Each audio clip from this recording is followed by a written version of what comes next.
시청자 여러분을 위해 특별히 준비했습니다. 변동성 장세를 이겨낼 실전 투자 전략을 무료로 제공해 드립니다. 유튜브 더보기와 고정 댓글창을 통해서 누구나 참여 가능합니다. 경주마와 와우넷이 성공 투자를 기원합니다.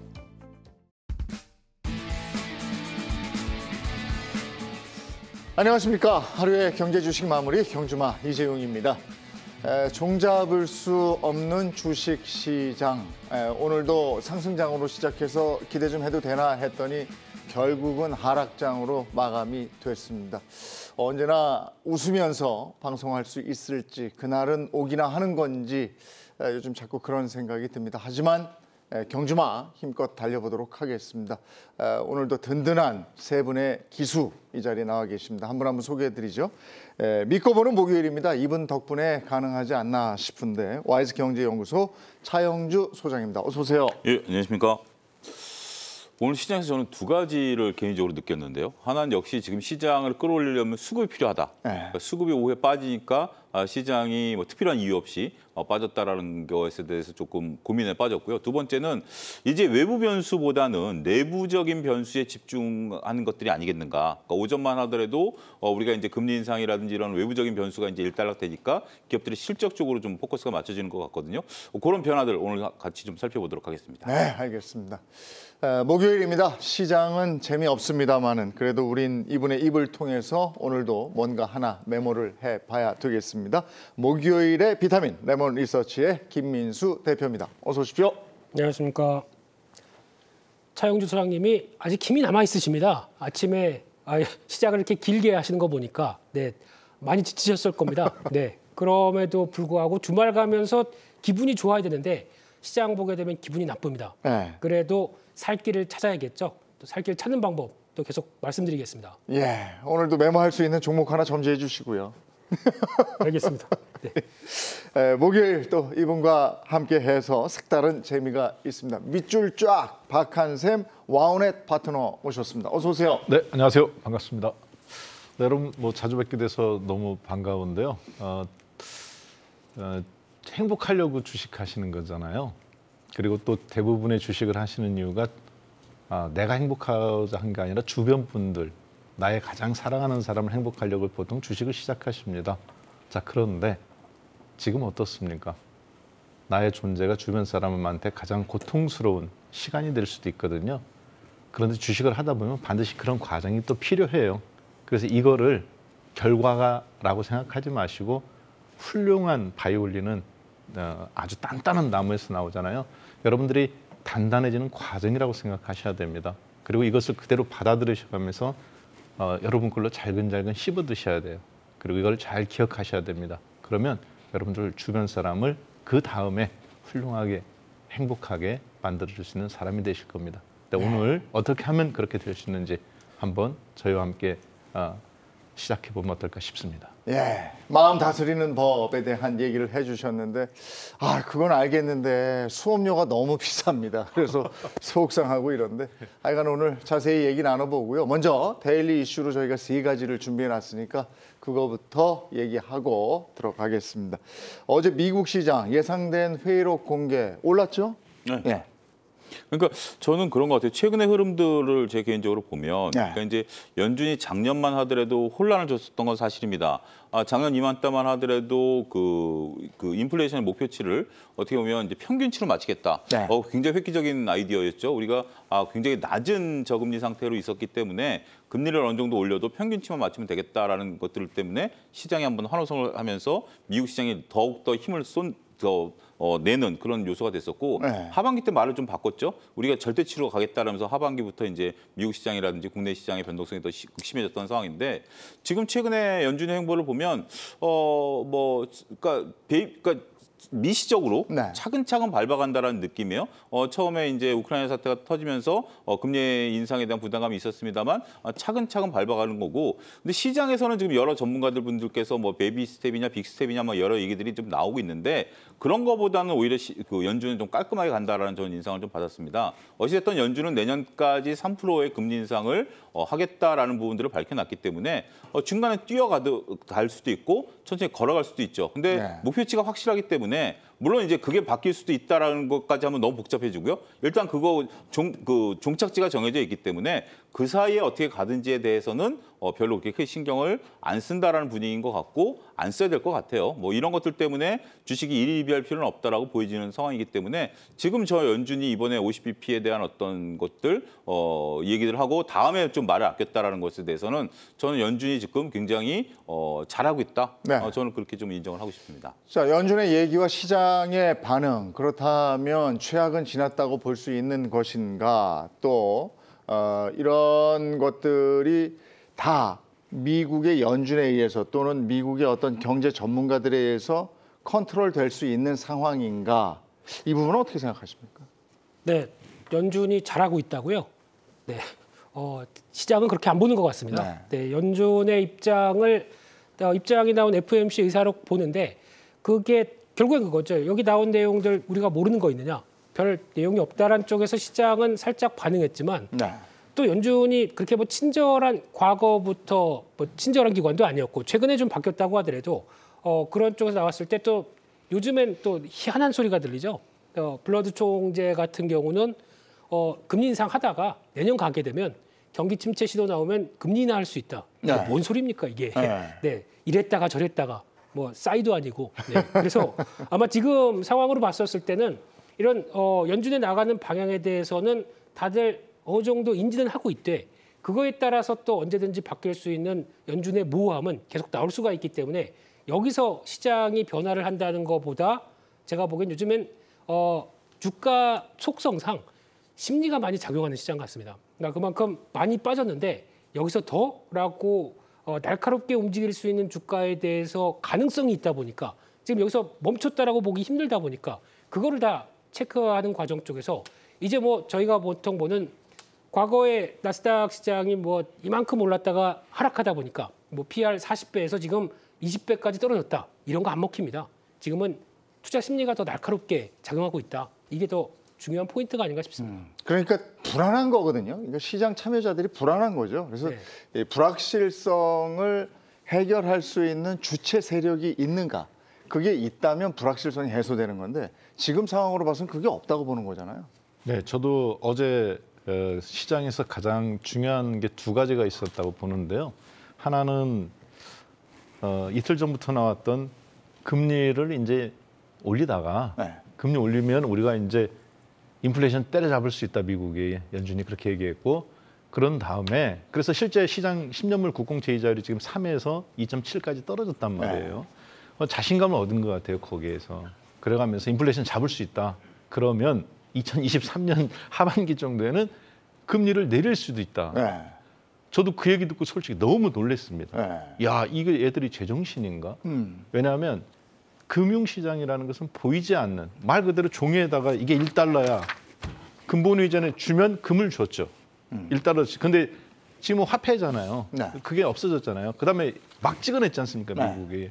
지금 8조 7천억 달러 이번에. 그동안 김치- 막 뿌렸죠. 그렇죠. 네. 그 부분이 이제 사실 뭐 일경인데 네. 그걸 이제 걷어들이는 건데 근데 이게 가장 중요한 거는 사실 돈은 총보다도 강한 힘이거든요. 오택동은 권력은 총에서 나온다 그랬는데 총부리에서. 근데 사실은 미국의 지금 움직이는 힘은 화폐에서 나오는 거고 네. 미국의 힘은. 그런데 보이지 않는 상품을 파는 거고 그건데 연준 중요한 이사분의 그 보드 위원 중에 한 분이 내년도에 금리 내리겠다. 저 그 얘기 들어가면서 너무 놀란 게 저게 의도된 발언인지 의도되지 않은 발언인지를 좀 간파하는 데 시간이 걸렸습니다. 근데 의도하고 그런 것 같아요. 네. 그러니까 시장을 안정시키는 게 목적이 아니고 연준은 오히려 시장을 지금 붙잡고 흔들고 있습니다. 네. 그 불안감을 가중시키고 그러니까 맞불 작전이죠. 목표는 인플레이션을 잡는 건데 그 인플레이션을 잡기 위해서는 금리를 올려봤어요. 근데 금리는 더 빠른 속도로 올라가 시장 금리는. 그러니까 깜짝 놀래가지고 야 이거 갖고는 답이 없다. 맞불 작전을 지금 산불에다가 불을 놨는데 경기 침체. 그러니까 우리가 그 미국이 역대로 이런 적이 있는가? 그 정도의 돈을 뿌렸다가 돈을 회수를 해본 적이 있는가? 이거는 역대 경험해보지 못한 겁니다. 그렇죠. 그러니까 지금 양적 완화라든지 긴축이란 단어는 경제학 교과서에 나오는 얘기가 아니에요. 네. 요즘 모르겠습니다만 네. 경제학 교과서에 나오는 얘기가 아니고 워낙 경기가 침체되다 보니까 돈을 풀었는데 돈을 푸는 속도가 그러니까 돈을 푼 거는 벌써 꽤 오래 전부터 돈을 풀기 시작했어요. 그래서 코로나19 이전에 돈을 이제 회수하려고 어떤 계획을 잡아놨었다가 코로나가 터지고 나니까 무차별적으로 풀었어요. 거기서 네. 올라간 그래프를 보게 된다면 정말 수직 급등한 겁니다. 네. 돈을 이제 풀었기 때문에 풀어놓은 돈에 의해서 이제 경기가 살아났다라고 봐서 이제 이것을 회수하는 거죠. 근데 회수는 그 당시만 코로나19 이후에 풀었던 돈만 회수하는 게 아니라 그 전에 풀어놨던 것들도 이제 다시 회수하겠다라는 개념이거든요. 그러니까 우리가 이제 경험이 어쨌든 두 가지 길을 걷고 있습니다. 하나는 무차별적으로 돈을 풀었던 것을 경험해 봤고 이제는 무차별적으로 돈 회수해가는 그러한 시기에 맞물려 왔기 때문에 과거의 어떤 것들이 통하지 않는다라고 좀 말씀드릴 수가 있겠고 저는 여기서 한 가지 좀 덧붙이자라면 부연 설명 굳이 하자라면 연준은 그 많은 위원들로 구성이 돼 있고 그다음에 합의체로 돼 있고 그다음에 7인의 선거제도로 돼 있습니다. 그런 부분들에서 보면 일부 연준 위원들께서 발언하시는 것들도 있는데 물론 무게감이 다르죠. 다른데 그런 것들에 대한 것들과 연준의 내놓는 결과는 다를 수 있다라는 점도 우리가 항상 염두에 두지 않을까 조금 간단하게 덧붙이도록 하겠습니다. 미국 경제가 그로 말미암아 세계 경제가 걸어보지 못한 길을 걷고 있는 건 뭐 틀림없는 것 같은데 이런 불확실성이 제거돼서 지금 하단 자막처럼 최악이 지났으면 하는 바람으로 첫 번째 이슈 마무리하겠고요. 두 번째는 국내로 돌아와서 집 나간 셀트리온 삼형제 얘기를 좀 하겠습니다. 주가가 계속 부진했는데 좀 꿈틀댄다고요? 어떻게 된 겁니까?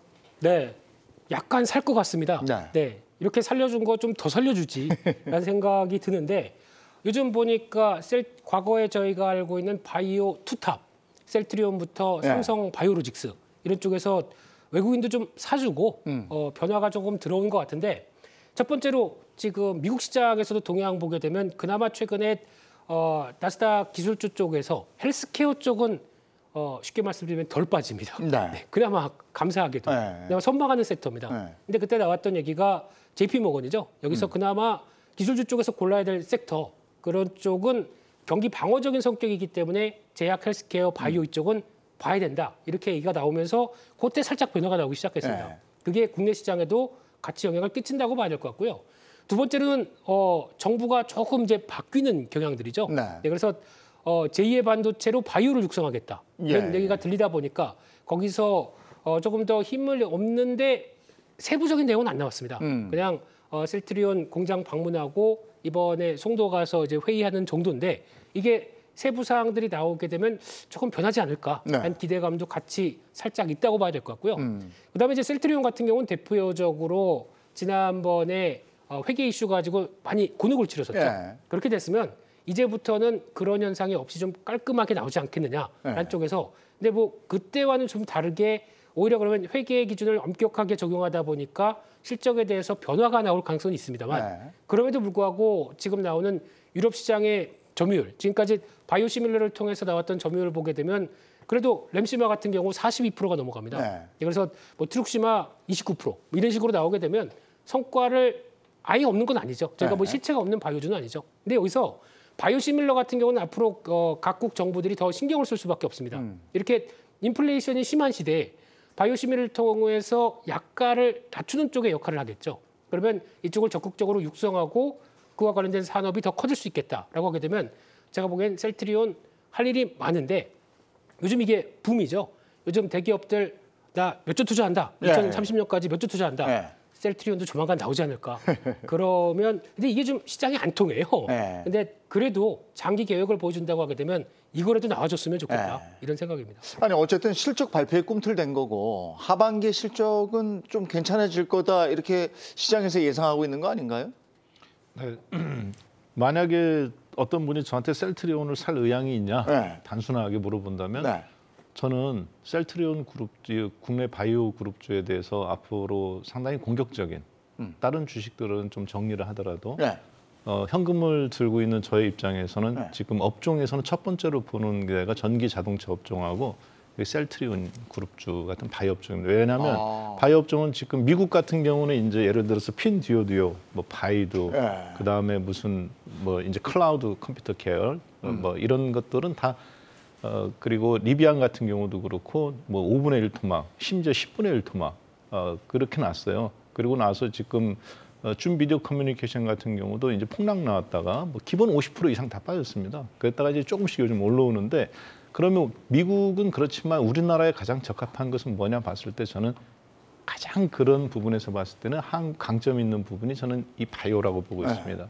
그런데 바이오는 많은 분들이 벤처기업이라고 생각하지만 사실 바이오는 지금 요즘 경기가 안 좋을 때라든가 인플레이션 선상에서는 지금 시대에서는 앞으로 의식주하고 똑같다고 봐요. 네. 왜냐하면 사람이 만약에 지금 급여는 똑같은데 만약에 우리 앵커님께서 인플레이션에 대비해서 이제 앞으로 경기 침체도 오고 뭐하고 그러니까 어떻게 될지 모르니까 돈을 갖고 있다. 어딘가 줄이지 않습니까? 네. 어디 먼저 줄이겠습니까? 먼저 일단 나의 취미부터 줄이고 마지막에 줄일 수 있는 거는 병원 가는 거는 못 줄여요. 네. 그리고 고부가 가치고. 그럼 저는 셀트리온 같은 경우 이럴 때 가장 중요하게 봐야 되는 것이 실적이나 이런 것도 중요하지만 오너에 대한 성향을 저는 봐야 된다고 봐요. 지금은 비상시국입니다. 코로나 때 미국 시장도 40% 이상 빠진 종목들이 흔치 않아요. 그런데 지금 대부분 미국 종목들 뭐 5분의 1 토막 이렇게 났는데 근데 그 오너가 무슨 생각을 갖고 있냐가 중요하거든요. 근데 서정진 회장님 같은 경우 원래 연구원 출신이잖아요. 한국 신흥 그 평가에서부터 해서 여기까지 왔는데 한국의 앨런 머스크 같은 사람이에요. 제가 보니까. 그렇다면 지금 같은 경우 이렇게 돌파 능력, 이렇게 극변하는 상황에서 뭔가 살아남을 수 있는 경영자의 어떤 강력한 의지, 조직 장악 능력 이런 게 있어야 되는데 저는 이 부분이 맞다고 보입니다. 왜냐하면 독자적인 재벌이 되신 분이잖아요. 네이버, 카카오 그리고 다 전부 다 제조업이 아니에요. 지난 50년 동안 한국은 단 한 번도 제조업에서 10대 재벌이 나온 적이 없습니다. 그런데 유일하게 나온 게 셀트리온이거든요. 그런 면에서 저는 앞으로 셀트리온 같은 회사들이 국내에서 살아남을 수 있는 그리고 또 저 같은 사람이 투자하기에 좋은 지금은 저는 생각이 없습니다. 사실. 그러니까 바이오 섹터가 괜찮을 것 같고 바이오 섹터 중에서 셀트리온, 삼형제 이쪽으로 하면 괜찮을 것 같다 이렇게 보시는 거다 이거죠. 네, 근데 가격 매력은 한 번 더 저는 기다리고 있습니다. 동의하십니까? 일단 이제 앨런 머스크까지 나왔습니다. 네, 한국의 앨런 머스크. 근데 저는 이제 큰 판을 더 보는 게 좋을 것 같고요. 이렇게 이제 바이오 시밀러가 비롯해서 뭐 CMO나 이렇게 커지기 시작하게 되면 저는 개인적으로 그렇습니다. 새롭게 성장하는 섹터에 대해서 더 관심이 많은 스타일인데 이렇게 되기 시작하게 되면 바이오, 제약 바이오 키운다 그러게 되면 이제 보통 저희가 얘기하는 비임상 시험들도 같이 커질 수밖에 없습니다. 근데 임상 시험이 1단계, 2단계, 3단계 남아서 탈락하게 되면 임상 시험 자체적으로 이제 중단되는 경우가 많은데 비임상 시험 같은 경우는 먼저 동물이나 그리고 또 사람한테 인체가 인체에 유해한지 이거 먼저 시험하는 단계다 보니까 오히려 CRO라고 하거든요. 이걸 CRO 업체들은 훨씬 클 수가 있겠다. 그래서 요즘 이쪽도 공부를 하고 있는데 이쪽에 대한 전망들은 훨씬 더 낫다고 보여지고 있기 때문에 그래서 기존에 하고 있던 업체들이 이를 연결시켜서 또 확대되는 경우들이 많더라고요. 그래서 보통 요즘 뭐 노토스라는 종목도 주가가 급등했죠. 그래서 관련돼서 뭐 캐몬이나 뭐 HCT 이런 회사들이 훨씬 더 할 수 있는 영역들이 많겠다. 그래서 CRO 쪽도 같이 커질 수 있다. 이렇게 보면서 공부 중입니다. 저는 셀트리온에 대해서 이렇게 좀 정리를 하고 싶어요. 셀트리온이 지금 뭐 실적이 잘 나오고 있고 회사가 커져가고 있다라는 거에 대해서 모르시는 분들은 거의 없을 것 같아요. 우리나라 바이오 투자하시는 분들. 근데 셀트리온 주가가 못 올라가는, 그러니까 잘 그렇게 최근에 드라마틱하게 움직이지 않았던 것 중에 하나 원인은 수급과 심리가 같이 있다라고 보거든요. 셀트리온은 지금 실적 가지고 올라가냐 떨어지냐라고 논의할 수 있는 주식은 아니다라고 봅니다. 워낙 대중적인 주식이 됐기 때문에. 근데 지금 오늘 좀 새로운 발표가 나왔어요. 지금 금감원에서 그 테슬라법에 의해서 그러니까 기술 특례 상장한 기업들이 3년 내에 성과를 내겠다라고 해서 상장을 시켜놓은 것에 대한 3년이 지났기 때문에 결과치를 속속 발표하고 있는데 오늘 어떤 결과가 나왔냐면 제약바이오 기술 특례를 시켜준 게 3년 내에 98곳입니다. 근데 신약 개발에 성공한 기업이 단 한 곳도 없어요. 그러니까 얘기는 우리가 그 신약이 나올 테니 상장을 좀 시켜서 우리 자금을 좀 빨아들이게 해주시오 해서 금감원에서 했는데 결과가 이렇게 나왔다라는 거죠. 그러니까 그만큼 이쪽 시장에서 뭐 결과를 나타낸다는 게 어렵다라는 게 증명이 됐고 역설적으로 여기서 실적을 내고 있는 셀트리온이 돋보인 거죠. 다른데 다 이렇게 어려운데 셀트리온은 지금 하고 있고 뭔가를 더 계속하고 있다. 이게 오늘 돋보였다라고 저는 최근에 돋보이고 있다라고 보여지는 거고요. 또 최근에 분위기죠. 삼성바이오와 같이 실적이 나타나고 지금 롯데가 1조를 쏟아부어서 이쪽 시장에 또 진입하겠다라는 거 아니겠습니까? 그러니까 실적이 나오는 쪽들에 대해서 우리가 그동안 너무 잊고 있었던 것들이 아니겠는가라는 것들에 대한 어떤 수급이 좀 들어왔다. 저는 이 정도로만 좀 이해를 해야 되는 게 아니겠는가 그렇게 말씀드릴 수가 있겠습니다. 네. 오늘 그동안 우리가 얘기하지 않았던 셀트리온, 바이오에 대한 얘기 그동안 잘 안 나왔었는데 오늘 다시 한번 해보게 됐고요. 오늘 빠뜨릴 수가 없죠. 기준금리 인상 0.25%가 올라갔는데 여기에 대해서 여러 가지 의미가 있는 거 아니겠습니까? 한번 짚어볼까요? 근데 지금 이제 우리가 금리를 올린다라는 것이 이게 우리나라 체력을 올리느냐 네. 아니면 미국과의 금리 격차를 벌리기 위해서 올리느냐라고 본다라면 저는 후자 쪽에 가깝지 않겠는가. 지금 우리가 과연 인플레이션을 잡아야 된다라든지 아니면 이런 부분들에 따라서 금리를 올린다라는 측면도 있습니다만 한편으로 보면 지금 가계부채가 어마어마한데 지금 부동산 가격도 조금 뭐 일부 지역에 있어서는 집값이 빠지고 있고 더군다나 영끌 쪽이라고 해서 집을 사신 분들도 있습니다만 투자자산 쪽으로 들어오신 분들도 많은데 지금 이쪽이 또 더군다나 어려워지고 있지 않습니까? 여기서 금리를 올려야 된다는 것은 지금 우리의 어떤 경제적인 상황 이런 것들이 지금 미국과 맞물려 있다는 거죠. 그러니까 절대 금리만 놓고 본다라면 미국보다 우리가 당연히 높아야 되는 거죠. 네. 높아야만 글로벌 자금들의 유출을 막는다라는 측면에서 어쩔 수 없이 올렸다라는 것이고 이거는 추세적으로 일어날 수밖에 없겠죠. 미국이 25bp씩 올리던 75bp씩 올리던 25bp씩 올리던 따라 올라가야 되기 때문에 시장에서 이거에 대해서 특별히 지금 더 고민한 것 같지는 않습니다. 어쨌든 맞아야 될 매다라고 생각을 하고 있는 상황이고 이 매를 미국이 계속 때리는 순간 우리도 맞아가야 되는 어떤 뭐 이런 거 감안해서 지금 시장까지 반영이 된 게 아니겠는가 저는 그렇게 보고 싶습니다. 이걸 우리 주식 시장으로 반영해 보면 어떻게 해석을 해야 됩니까? 네, 다 똑같죠. 저희가 알고 있는 것처럼 금리가 올라갔을 때 보통 저희가 알기로는 오늘 같은 날도 금리 이렇게 한국은행이 올렸다. 그러면 뭐 예대 마진이 확대되다 보니까 뭐 조금 어려운 말로 님 뭐 이런 거 가지고 따지면서 은행 보험주 올라가는 게 맞지 않느냐. 네. 오늘 왜 밀렸죠? 전혀 반영이 안 되는 것 같고요. 요즘에 근데 대출금리는 이게 기준금리가 올라가면 바로 올리는데 예금금리는 안 올리더라고요.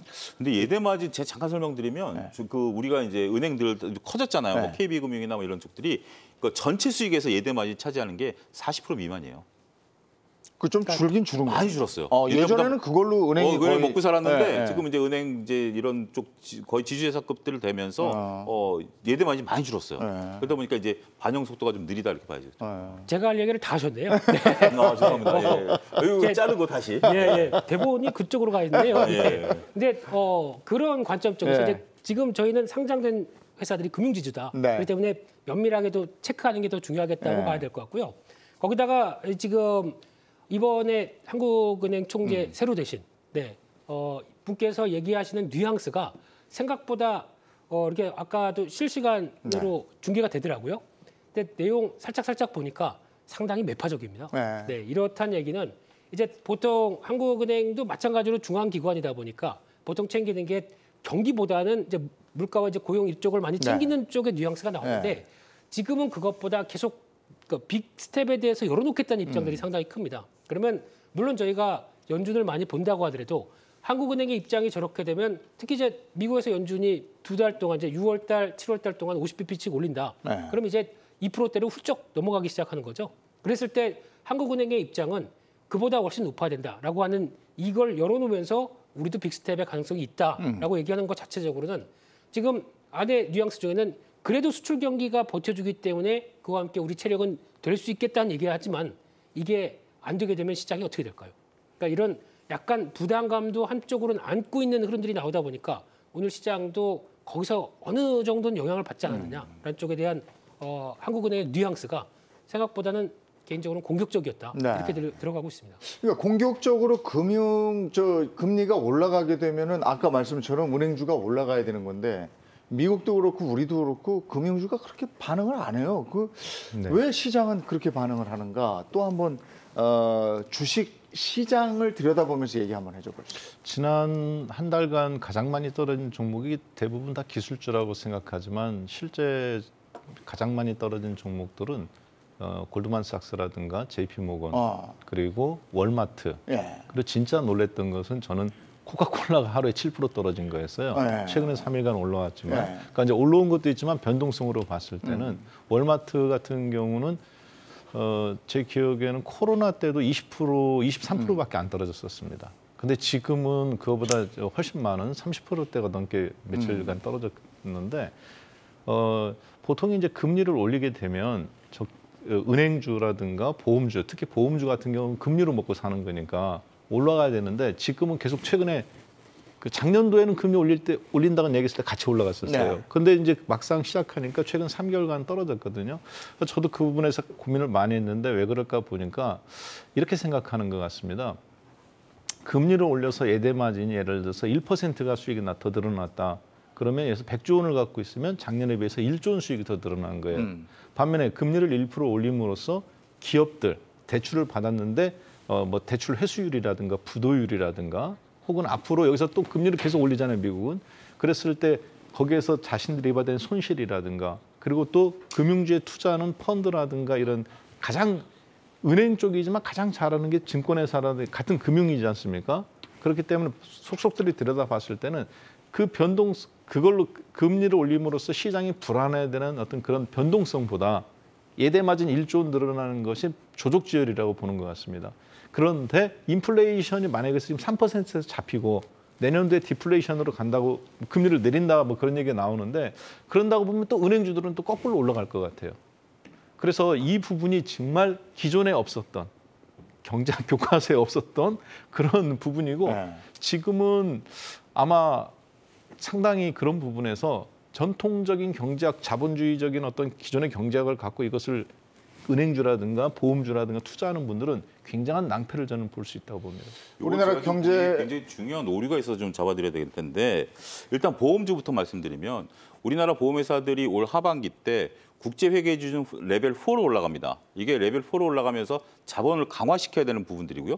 두 번째는 보험회사도 은행처럼 요구를 그러니까 이제 갑자기 예금 인출을 되기 위해서 이제 지급 준비를 가지고 있는데 보험회사들도 이제 갑작스러운 사고에 대비해서 보험금 지급에 대한 어떤 준비를 하고 있습니다. 이걸 채권으로 주로 갖고 있는데 금리가 올라가면 채권 가격이 떨어지죠. 채권 가격이 떨어지다 보니까 요거를 메꾸기 위해서 지금 보험회사들이 대규모 차입을 일으키고 있습니다. 여러분 포털 사이트 검색하시면 나오고요. 이 차입을 일으킨다라는 것은 금리 부담을 안고 간다라는 거죠. 그다음에 일부 중소형 보험사들에 대해서는 자본 확충을 지금 일으켜야 되는 상황이 돼버려 있어요. 그러다 보니까 더 차입이 일어나고 있는 상황이니까 보험사들이 지금 자본이 안정적이지 않은 보험사들도 많고요. 그다음에 대형 보험사 같은 경우 이게 RBC 비율인데 이것을 맞추기 위해서 지금 차입을 일으키고 있다라는 재정적인 부담 이거 보셔야 되고요.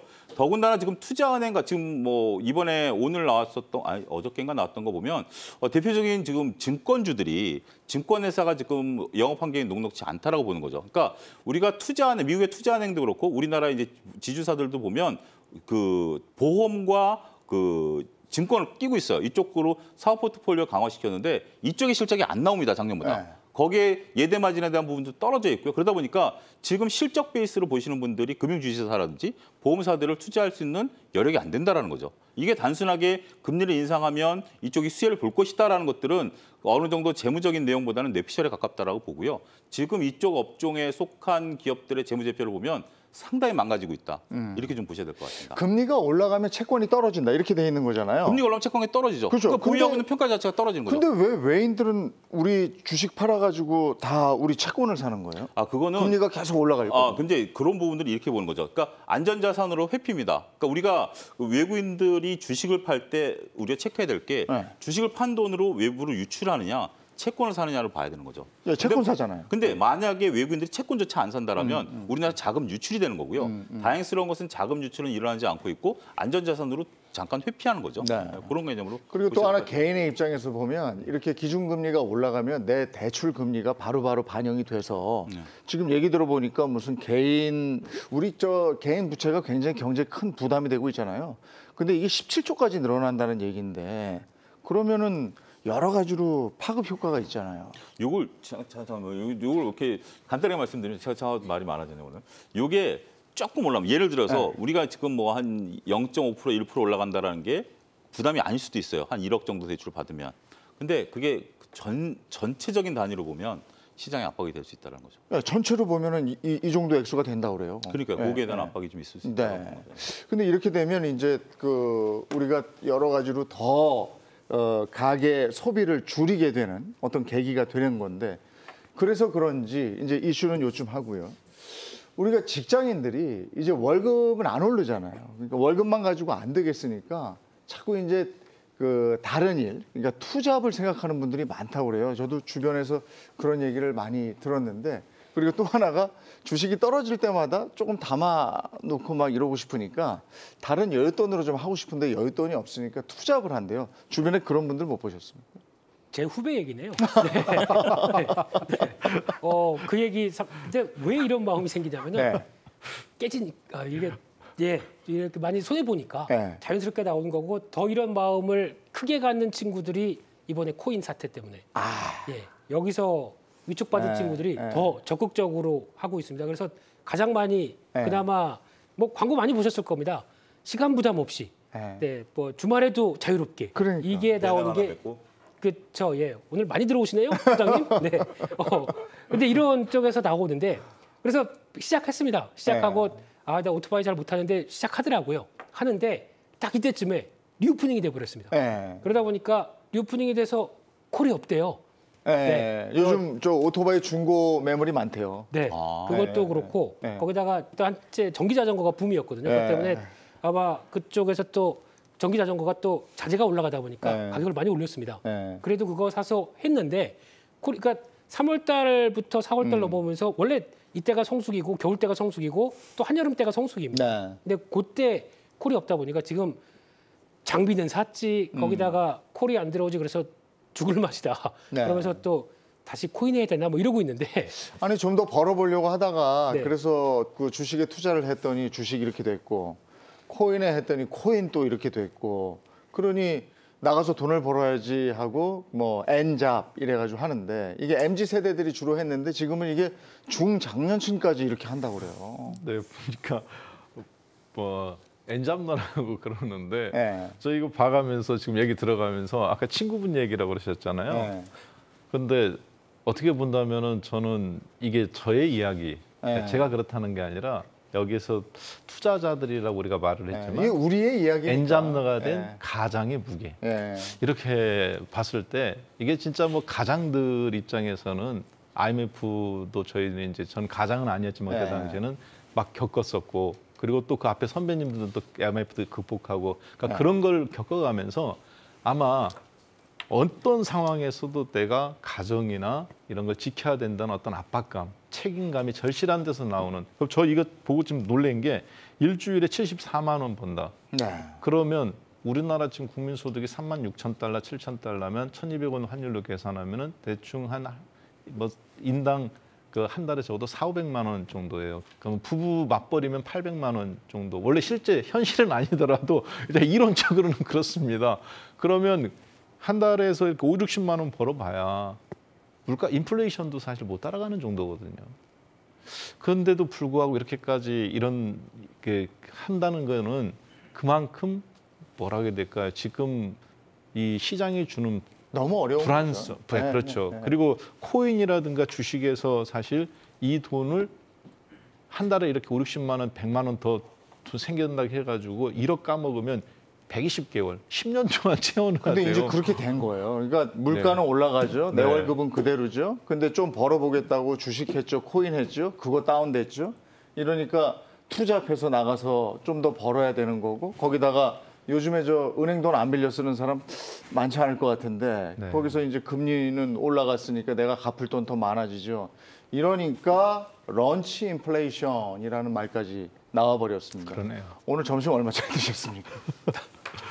오늘은 조금 딴 걸 먹었는데, 제가 그 김 대표님 잠깐 사담에서 나눴는데 굉장히 황당한 게 친구랑 둘이 제가 밥 산다고 불러서 더운데 냉면이란 그릇 먹자.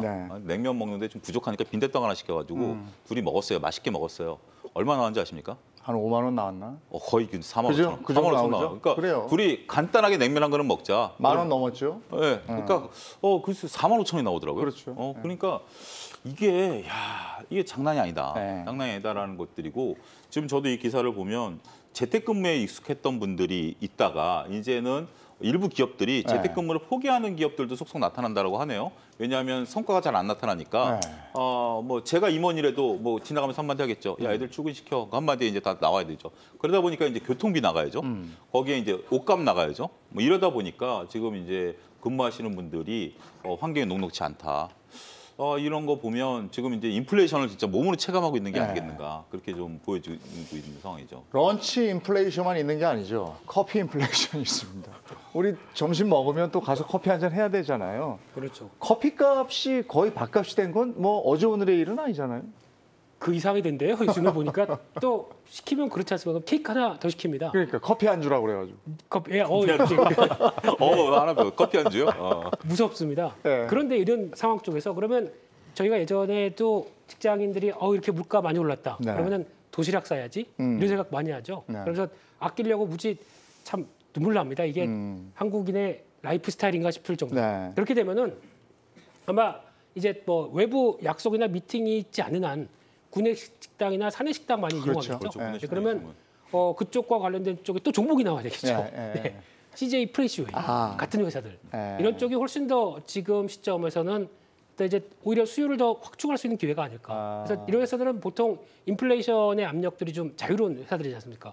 자재가 들어와도 운영을 하고 거기서 오르는 게 있으면 또 규모의 경제로 다 운영하는 회사다 보니까. 그래서 오히려 이런 쪽이 조금 더 기회가 될 수 있는 종목이 아닐까 싶어서 이런 것도 한번 찾아보는 기회가 되지 않을까 싶습니다. 런치 인플레이션, 커피 인플레이션 여기에다가 이제 밥 먹으러 갈 때 예전에는 조금 야 우리 좀 저 한적한 데 가서 먹을까 했던 사람들이 전부 회사 근처에서 먹는단 말이에요. 왜냐하면 기름값, 거기다가 뭐 직장인들은 어쩔 수 없죠. 맨날 똑같은 옷 입고 나갈 수 없으니까 옷도 좀 사야 되는 거고 이게 엎친데 덮치고 막 이래요 요즘에. 제가 갑자기 얘기 듣는데 옛날에 어떤 코미디가 하나 잠깐 생각났어요. 네. 고용수 씨인가요? 네. 그분이 그렇게 하더라고요. 야 아버지 우리가 드디어 부자가 됐어요. 100억 부자가 됐어요. 네. 그래 잘했다 했는데 그래 뭐 100억 부자 된 기념에 네. 치킨 하나 시켜 먹을까 뭐 했는데 치킨 값이 뭐 10억씩 하는 겁니다. 그러니까 인플레이션 때문에 100억 부자가 됐지만 의미가 없다. 네. 근데 제가 지금 들어가면서 무서운 뉴스가 어제 하나 떴는데 네. 등촌동인가요? 네. 거기 재개발을 하는데 건설사들이 아무도 안 왔답니다. 지금 멈춰선 거예요? 둔촌동 멈췄죠. 둔촌동 멈춰서. 네, 저는 뭐 부동산의 전문가가 아니라 잘 모르지만 그 네. 뉴스를 딱 보고 올게 왔다. 자재값이 올라가죠. 네. 점심값은 10,000원에서 12,000원, 15,000원으로 올라가는 거는 네. 그래도 견딜 수 있어요. 다이어트도 할 겸 세끼 먹던 거 한 끼 먹으면 되니까. 그런데 만약에 진짜 건설 자재값이 올라갔고 건설사들이 입찰을 안 했다는, 입찰인지 뭔지 모르겠지만 네. 내가 참여를 안 했다는 거는 아파트 값이 만약에 이 상태에서 진짜 100억짜리 아파트 30평짜리 100억짜리 나오는 거 아닌가? 뭐 강북에 30억 나오고 평당 1억. 그러니까 물론 이것을 경제적인 논리로 본다면은 그렇게 하면 안 되지만 시장이라는 것은 지금 어떻게 될지 그러니까 건설 1억은 이미 깼죠. 건설사들이 참여를 안 했다는 거는 네. 이거는 지금 인플레이션이 어느 정도인지 진짜 그 공포감이 저는 밀려오는 거거든요. 네. 그랬을 때 만약에 이게 사람 심리라는 것이 고삐 풀려버리면은 그랬을 때 이게 음식하고 이게 다른 거지 않습니까? 그러니까 우리가 이게 네, 뭘 할 때요. 안 하는 거하고 못 하는 거는 다른 거더라고요. 맞습니다. 특히 먹는 건데 내가 안 먹으면 안 먹는 거지 못 먹으면 비참해지는 거예요. 비참해요. 이게 지금 상황이 이렇게 가니까 뭐 다들 속상하고 이런 거죠. 자, 다음 얘기 한번 해볼게요. 돈나무 언니 얘기예요. 캐시우드. 네. 지금 뭐 캐시우드 반대로 가기 펀드 뭐 이런 것도 있다면서요? 그러니까 이게 그러니까 어떤 우리가 주식을 긴 호흡으로 보면 긴 호흡으로 보면 지금까지 우리가 그래도 따르던 안 따르던 주식 투자에서 하는 게 있죠. 여유 자금으로 해라. 분산 투자를 해라. 그다음에 시장의 지수에 편집을 해라. 이런 것들이 있었죠. 근데 지금 우리가 어떻게 보면 2020년을 지나면서 이런 것들을 다 내팽개쳐버리고 성장주에 집중해서 돈을 왕창 벌어보자. 이런 개념으로 생각이 잠깐 바뀌었죠. 거기에 이제 스타덤에 오른 게 돈나무원이죠. 특정 기술주들에 대해서 펀드를 종목을 줄여서 몰반하다 보니까 원래 그 주식 상승기에는 분산하면 수익이 별로 안 나요. 그렇죠? 송곳처럼 이게 모아가야 되는 것들에 대한 건데 역으로 시장이 다시 시장을 이렇게 잠깐 튀어나왔다 다시 어떻게 보면 평균으로 회귀하고 있는 상황에서 보니까 돈나무원이가 다시 손실이 어마어마해진 거예요. 그래서 그리고 다른 펀드를 보니까 다른 펀드는 분산도 돼 있고 적절히 되니까 기술주로 박살이 안 난 건 아니지만 돈나머니처럼 이렇게 변동성이 크게 움직이는 건 아니다라는 것이 다시 한번 드러났다라는 거죠. 그러니까 어떻게 보면 돈나머니한테 우리는 좀 배워야 되는 것이 한때는 이런 것들이 인기를 끌고 있었지만 워렌 버핏이 IMF 때 2000년대 기술 투자를 안 해가지고 제 기억으로도 그때 당시 우리나라 신문에서도 욕을 먹었다가 결국 끈질기게 가져가서 수익률을 끌고 가는 그런 모습을 보게 된다면 일시적으로 시장에 인기는 얻을 수는 있겠습니다만 결국 거기서 적절하게 리스크 관리를 하지 않으면 주식은 언제든지 어떻게 보면 변동성을 가질 수 있다는 것을 교훈으로 이번에 삼아야 되지 않을까 저는 그렇게 말씀드릴 수 있겠습니다. 그 돈나머니 캐시우드가 팬데믹 때 뭐 직접 운영해서 100% 이상 수익 내고 막 이랬잖아요. 근데 도대체 지금 손실이 얼마길래 시장이 이 돈나머니하고 반대로 가면 된다 뭐 이런 얘기까지 나오는 겁니까? 손실 계산해봐야 마음 아프고요. 네. 근데 지금 이 시점에서 일단 또 중요한 사실 중에 하나가 그러면 이렇게 뭐 고점 대비해서 뭐 반토막 난 종목들 허다한데 여기서 그러면 투자자들이 어떻게 행동하느냐 이게 제일 중요할 텐데 요즘 그 아크 펀드 쪽으로는 자금이 유입되고 있습니다. 아, 유입돼요? 다시? 들어온다고 합니다. 이게 무슨 현상이냐라고 봤었을 때 나 복과돼? 그렇죠. 투자자 입장 쪽으로 보게 되면 본전 심리도 나고 그래서 이왕 한번 믿은 거 여기서 물타? 이런 심리가 또 들어오다 보니까 유입은 된다고 하는데 좀 불안하죠. 그런 쪽에서 또 하나 나오는 지표 중에 하나가 최근에 미국 시장에서 나오는 지표 중에서 유심 있게 본 거는 저희가 보통 보는 성장주와 시클리컬 관련된 상대 강도. 그러니까 한때는 이 상대 강도가 거의 뭐 어떤 기술주가 올라가다 보니까 거의 1.7, 1.8까지 계속 올라가다가 지금은 어느 수준까지 내려왔냐면은 코로나19 전 수준까지 내려왔습니다. 그만큼 많이 빠지다 보니까 성장주가 많이 반토막 나고 몇 토막 나다 보니까 그만큼 많이 밀린 것도 있고요. 그리고 저희가 보통 알고 있는 뭐 기본적인 지표, 올해 실적 나올 거 대비해서 12개월 선행 PR로 보게 되면 지금 보통 저희가 알고 있는 이제 거의 뭐 반토막 났다고 얘기하는 고점 대비 반토막 났다고 얘기하는 테슬라도 한때는 뭐 100배 종 PR, 100배 종목 이렇다고 하더라도 지금 30배 중반 정도밖에 안 될 정도로 많이 내려왔습니다. 근데 지금 여기서 PR을 따진다 그러면 에이 뭐 옛날 그런 지표 가지고 이게 먹힐 상황이냐 이렇게 얘기할 수 있기 때문에 거기는 그런 거보다는 지금 시장은 더 심리가 날카로워져 있기 때문에 지금은 심리 싸움의 시장인 것 같아요. 그래서 아마 이 시점에서 제가 보기에는 아마 이 돈나무 언니가 얼만큼 멘탈이 강하느냐 그럼에도 불구하고 꿋꿋이 나가느냐 그렇게 되면 또 반전의 기회는 나올 수 있다고 생각되지만 지금은 얼마큼 이걸 잘 챙겨나가느냐가 또 하나의 숙제가 아닌가 생각은 들고 있습니다. 빅테크 주가 떨어진 건 어마어마하죠. 스냅챗 같은 경우에는 지금 70% 이상 하락하지 않았습니까? 마이너스 70 이상. 그저께 하루 40% 그렇죠. 빠졌죠. 그러니까 이런 걸 담아놓은 빅테크를 담아놓은 ETF는 뭐 엄청난 손실을 봤을 거예요. 네, 근데 이제 돈나머니 손실이 지금 많이 크긴 한데요. 한국 사람들한테 이분 한 수 배워야 됩니다. 우리나라는 이미 2000년도에 아시겠지만 우리 바이코리아 펀드, 현대증권 이익취 회장님, 그때 3,000포인트 간다고 그러셨죠. 근데 그때 잘 됐어요, 그래서 현대증권이. 이미 그때 한번 광풍이 휩쓸고 지나갔죠. 그 다음에 또 언제입니까? 미래셋, 브라질 펀드, 베트남 펀드. 베트남 중국. 그렇죠. 뭐 그때 반토막 난 펀드들 많죠. 그때 중국 들어갔었죠. 아직도 회복이 안 되고 있어요, 그런 펀드들이. 근데 이 ETF가 사실은 익스체인지드 트레이디드 펀드지 않습니까? 즉 펀드인데 주식처럼 상장했기 때문에 증권거래소 없이 이제 사고 팔 수 있는 거잖아요. 그런데 이거 이제 기술주에다 대부분 투자했는데 한국 사람들이 이런 변동성을 봤을 때 돈나무의 이런 패턴은 우리들한테는 굉장히 익숙해져 있고 제가 봤을 때 저는 개인적으로 사실 지금 돈나무 펀드가 얼마 전에 비랑 그 펀드가 파산했잖아요. 그것처럼 돈나무 펀드가 조만간에 저는 마진콜에 한번 도달할 가능성이 매우 높다고 보는 사람입니다. 테슬라 주가가 1,200달러에서 지금 이제 600달러, 1,200달러 깨졌고 마이너스 47.6까지 갔네요. 380달러 정도 가면 이제 마진콜이 나오기 시작하는데 혹시 이제 뭐 여러분들 증권에서 가면 펀드 E10이라고 해갖고 그런 거 들어보셨을 거예요. 예를 들어서 예전에 현대중공업이 30만 원 이하로 1년 6개월 안에 안 빠지면 10% 수익률 보장하고 45만 원까지 가면 조기 청산해갖고 7% 수익률 보장 이런 것들, 네. ETN 같은 거. 근데 테슬라나 이런 어떤 대형 종목들은 그런 거를 하나를 중심으로 많은 파생 상품들이 만들어지거든요. 저는 이 돈나무언니의 이게 한번 마진콜이나 조만간에 한번 크게 움직일 한마디로 소위 얘기해서 이제 위태위태하다. 예. 야수의 심장을 가진 캐시우드 언니. 그때가 저희들이 주식을 한번 예. 해볼 만한. 또 한 분 있죠. 그 남자 중에는 일론 머스크라고 지금 재산이 뭐 776억 달러? 우리 돈으로 98조 원이 감소했다는데. 근데 이분은 울고 있을 것 같지 않아요?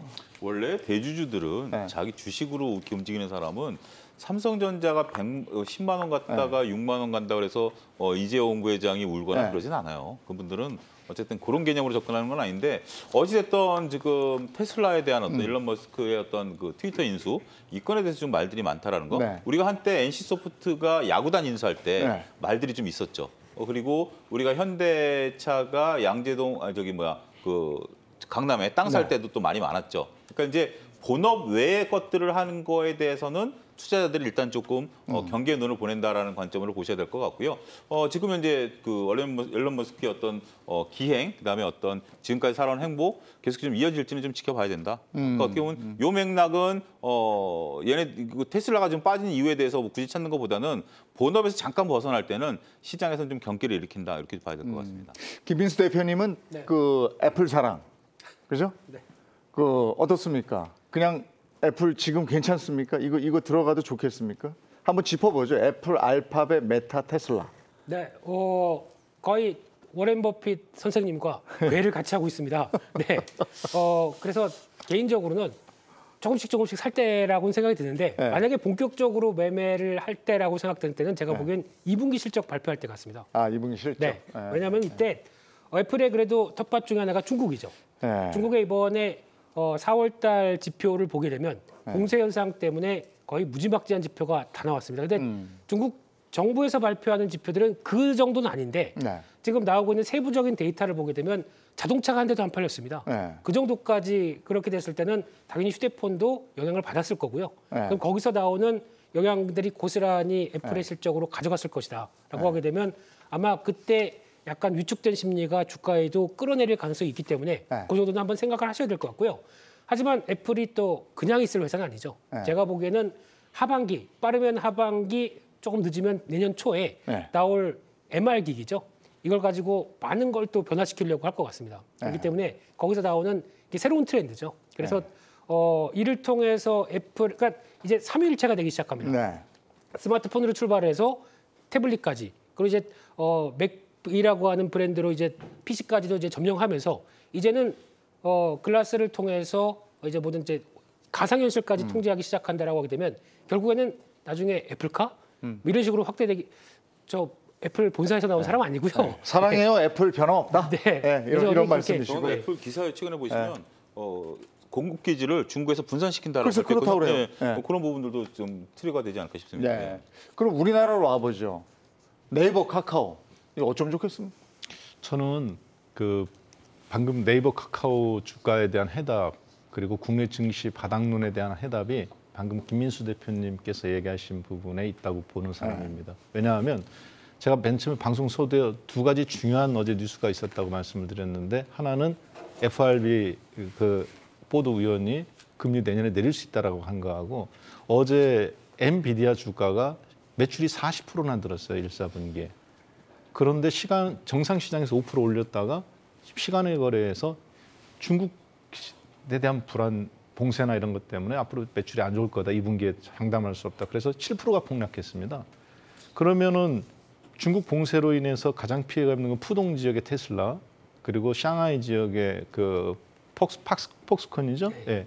그 제조업체들이 완전히 봉쇄돼 가지고 지금 뭐 인도나 이런 데로 공장을 옮긴다고 그러는데 그러면 2분기 애플 실적이나 테슬라 실적은 엔비디아는 1분기 40%나 매출이 늘었는데도 빠졌는데 그럼 쟤네들은 어떡하냐? 솔직히 저는 그거 오늘 아침에 딱 보고 그러면 국내 증시에서 삼성전자 오늘 내가 사야 될까? 예. 하이닉스 문제도 그렇고. 그러니까 지금 뭐 네. 더 얘기할 것이 너무 많은데 이 방송 시간은 또 정해져 있는 것이라 오늘도 여기서 마무리를 해야 되겠네요. 매주 최고의 전문가들 모셔서 시장 얘기를 하고 있습니다만은 뾰족한 해답이 나올 수가 없겠죠. 예, 초고수들도 그저 내가 산 주식 가치를 믿고 기다리는 뭐 이런 얘기들을 많이 하시는데 하여간 이번 주 경주마는 여기까지 하고요. 내일은 저희 경주마가 없고 다음 주 월요일에 제발 좋은 장에서 좀 웃으면서 얘기를 할 수 있었으면 하는 바람을 가지고 여기서 마치도록 하겠습니다. 고맙습니다. 위대한 주거 작품을 만나다. 이제 순천에서 그 특별함이 완성된다. It's 트리마제틱 라이브 두산 트리마제 순천.